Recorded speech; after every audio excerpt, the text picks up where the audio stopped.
হয়তো শুনেছ কোনো কোনো এরোপ্লেনের গতিবেগ 1.8 ম্যাক অথবা ম্যাক 2। কনকর্ড বলে এক সুপারসনিক এরোপ্লেন ব্রিটিশ এয়ার এবং এয়ার ফ্রান্স ব্যবহার করেছিল বহুদিন ধরে, সেই 70 দশক থেকে এই বছর 8-10 আগে পর্যন্ত সেটা এগুলো ব্যবহার হয়েছে, কিন্তু নানা কারণে ব্যাপকভাবে ব্যবহৃত হয়নি। মাত্র 18টা এরকম এরোপ্লেন তৈরি হয়েছিল। এগুলো প্যাসেঞ্জার প্লেন, বহুদিন আগেকার তৈরি। এই প্লেন এখন আর ব্যবহৃত হয় না, মিউজিয়ামেই রাখা আছে।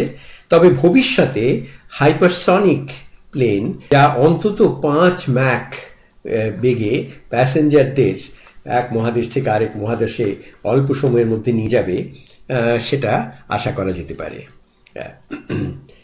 মানে ব্যবসা সংক্রান্ত টাকা পয়সার আয় ব্যয়ের ব্যাপারে প্রশ্ন আছে, কিন্তু টেকনোলজির দিক থেকে এরকম প্লেন তৈরি সম্পূর্ণরূপে সম্ভব। যাই হোক, এই সংখ্যাগুলো, এই যে ম্যাক নাম্বার বললাম, সেগুলোর অর্থ হলো যে গতিবেগটি এরোপ্লেনের সাধারণত হচ্ছে এই কোনো একটা মাধ্যমে ও পরিস্থিতিতে, যেমন তাপমাত্রা, জলীয় বাষ্পের পরিমাণ ইত্যাদি তে শব্দের গতিবেগ যা, তার তত গুণ বা মাল্টিপল আর কি, সেই শব্দের গতিবেগ হচ্ছে এই এরোপ্লেনটির।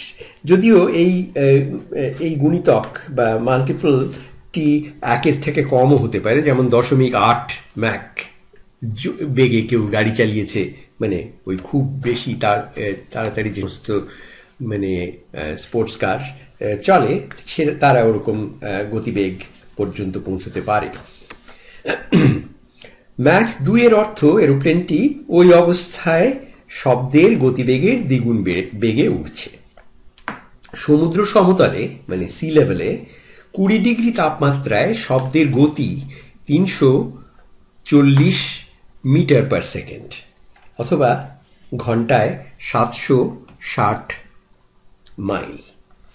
তাপমাত্রা বাড়লে বা কমলে শব্দের গতিও বাড়ে বা কমে। খুব দ্রুতগামী প্লেন বহু উঁচু দিয়ে ওড়ে, যেখানে হাওয়ার চাপ ও তাপমাত্রা খুবই কম। যেমন সাধারণত এই ইন্টারন্যাশনাল ফ্লাইটে এরোপ্লেনগুলো যেখান দিয়ে ওড়ে ট্রোপোস্ফিয়ার বলে, সেটা স্ট্র্যাটোস্ফিয়ার এবং না ট্রোপোপজ বলে, সেটা হচ্ছে স্ট্র্যাটোস্ফিয়ার এবং ট্রোপোস্ফিয়ারের মাঝামাঝি জায়গায় খুব শান্ত স্তর একটা। সেখানের তাপমাত্রা হচ্ছে বিয়োগ 60 ডিগ্রি সেন্টিগ্রেড এবং চাপও মানে ভূপৃষ্ঠে যা তার প্রায় অর্ধেক, 500 মিলিমিটার মার্কিউরি এরকম। যাই হোক, যেখানে শব্দের গতি আমাদের স্বাভাবিক অবস্থা, তার চেয়ে সেখানে অনেক কম এই এত উঁচুতে। তবে সাধারণ উচ্চতায় বা তাপমাত্রায় যদি কেউ এরকম মানে গতিবেগ এক্স ম্যাক বলে থাকে, তবে সেটা এই 340 গুণ এক্স মিটার পার সেকেন্ড এর কাছাকাছি হবে। ছবিতে যে ভদ্রলোকটিকে দেখা যাচ্ছে তিনি আর্নস্ট ম্যাক। ইনি এর নামেই ম্যাক নাম্বার। ইনি অস্ট্রিয়ার বিখ্যাত পদার্থবিদ এবং বড় দার্শনিক ছিলেন। এর কাজ আইনস্টাইন থেকে আরম্ভ করে অনেকেই মন দিয়ে পড়াশুনো করেছেন।